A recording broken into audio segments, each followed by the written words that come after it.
Lo pernah ngerasa gak sih? Kenapa bau dupa di rumah nenek itu selalu ngingetin lo sama hal yang lo bahkan gak pernah alami? Kayak memori yang tertukar dari ribuan tahun lalu. Memori tentang kemewahan, kekuasaan, dan kebaikan yang pernah ada di tanah ini. Ini bukan tentang film horor atau kisah supranatural, tapi tentang sejarah kita sendiri.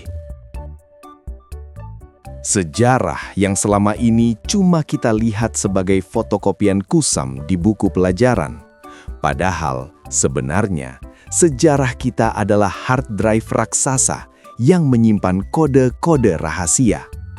Kode-kode yang konon menyimpan ramalan kapan Nusantara, tanah yang kita pijak ini, bakal bangkit dan jaya lagi. Gue yakin, setiap lo denger kata kerajaan tertua di Indonesia, langsung deh yang muncul di kepala lo. Kutai. Ya, Kutai Martadipura di Kalimantan Timur. Usianya itu lebih tua dari peradaban yang lo kira canggih. Jauh sebelum Borobudur berdiri megah. Bahkan saat Eropa masih sibuk dengan era kegelapan mereka, Kutai sudah punya semacam Instagram story yang mereka ukir di batu. Tapi gini, tahu nggak sih lu?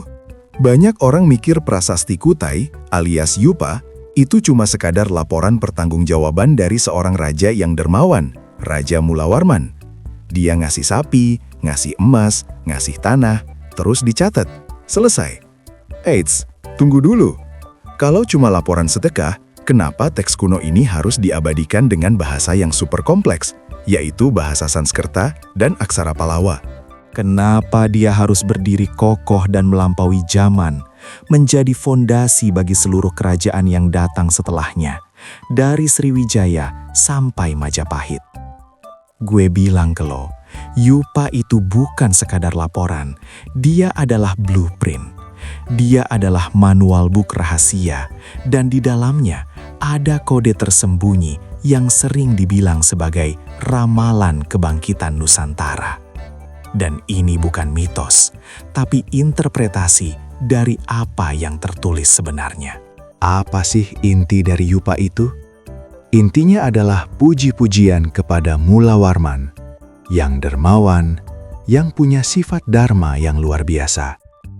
Dharma itu, simpelnya di warung kopi, adalah kebaikan universal, moralitas, kebenaran, dan tanggung jawab. Mulawarman ini sukses besar, makmur, kerajaannya adil, karena dia menjalankan dharma. Banyak orang salah mengira bahwa ramalan itu adalah kalimat tersembunyi yang bilang Nusantara akan bangkit di abad ke-21. Salah besar. Teks Kutai itu gak bicara tentang kapan, tapi bicara tentang bagaimana.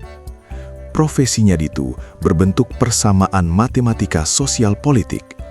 Kemakmuran sama dengan kepemimpinan berdharma.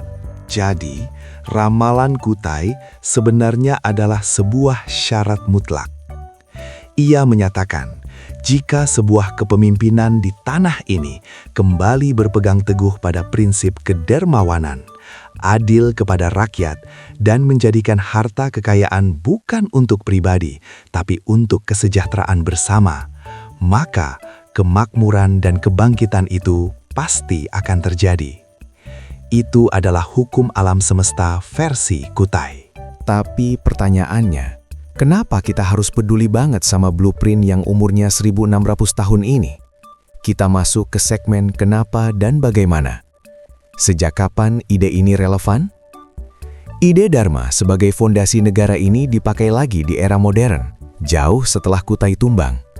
Para pendiri bangsa kita, saat mereka merumuskan dasar negara, secara sadar atau tidak sadar, mereka mencari akar. Mereka mencari identitas terlama dan termulia yang pernah ada di tanah ini. Mereka gak cuma lihat Majapahit yang kuat militernya, atau Sriwijaya yang hebat maritimnya.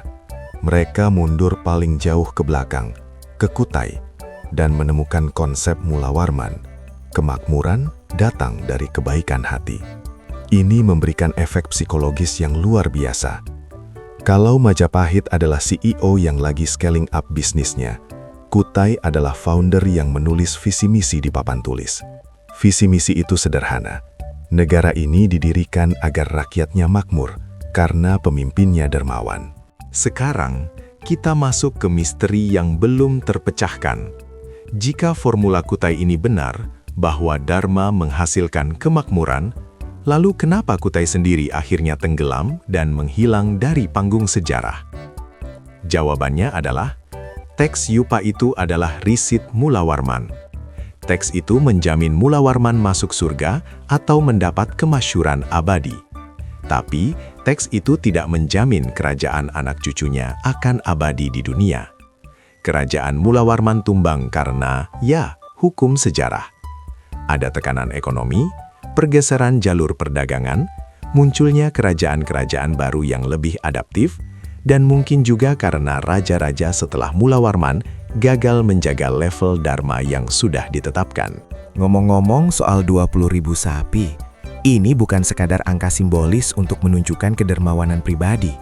Ini adalah strategi ekonomi dan politik tingkat tinggi, bro. Tahu nggak sih lo? Dalam konteks masyarakat agraria awal, sapi adalah bentuk modal bergerak. Ketika Mulawarman menyumbangkan 20.000 ekor, dia melakukan beberapa hal mind-blowing sekaligus. Pertama, stabilisasi politik dan legitimasi spiritual. Mulawarman memastikan bahwa kasta tertinggi saat itu, yaitu para Brahmana, secara ekonomi terikat dan berhutang budi kepadanya. Ini adalah investasi legitimasi yang tak ternilai harganya. Mereka tidak hanya mendoakannya, mereka menjadi buzzer spiritualnya, menyebarkan narasi kebaikan dan keabsahan kekuasaannya ke seluruh pelosok negeri. Ini adalah branding kekuasaan kuno. Power is derived from perceived piety and wealth distribution. Konsep Dharma ini begitu kuat, sehingga ia tidak pernah benar-benar hilang, hanya berganti kostum. Coba kita lihat kerajaan-kerajaan selanjutnya. Ambil contoh Sriwijaya. Mereka tidak menyumbangkan 20.000 sapi, karena kekayaan mereka bukan dari ternak, tapi dari pajak pelabuhan dan perdagangan rempah. Tapi, Dharma mereka tetap sama. Kesejahteraan publik melalui kontrol rute dagang. Lalu Majapahit. Dharma Hayam Buruk dan Gajah Mada adalah integrasi dan supremasi wilayah. Kenapa mereka mati-matian menyatukan Nusantara? Karena mereka percaya stabilitas politik dan ketiadaan perang adalah prasyarat tertinggi bagi kesejahteraan publik. Sekarang, tarik konsep ini ke abad ke-21. Ketika kita menuntut kebangkitan Nusantara, seringkali kita fokus pada indikator makro, GDP naik, infrastruktur jadi, atau ranking dunia membaik. Tapi Blueprint Mulawarman mengajukan pertanyaan yang jauh lebih mendasar. Bagaimana anggaran pendapatan dan belanja negara kita dikelola? APBN itu adalah 20.000 sapi versi modern.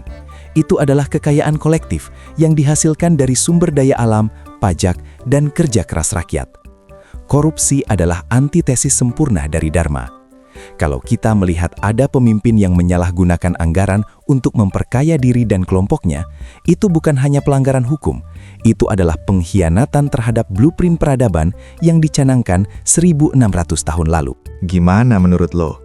Apakah kunci kebangkitan kita selama ini ada di risit sumbangan sapi yang usianya ribuan tahun? Tulis pendapat lo di kolom komentar. Kami ingin tahu, apakah lo setuju bahwa tantangan terbesar Nusantara hari ini adalah menemukan kembali jati diri moral kepemimpinan Mulawarman? Sampai jumpa di video selanjutnya. Salam, tahu gak sih lo?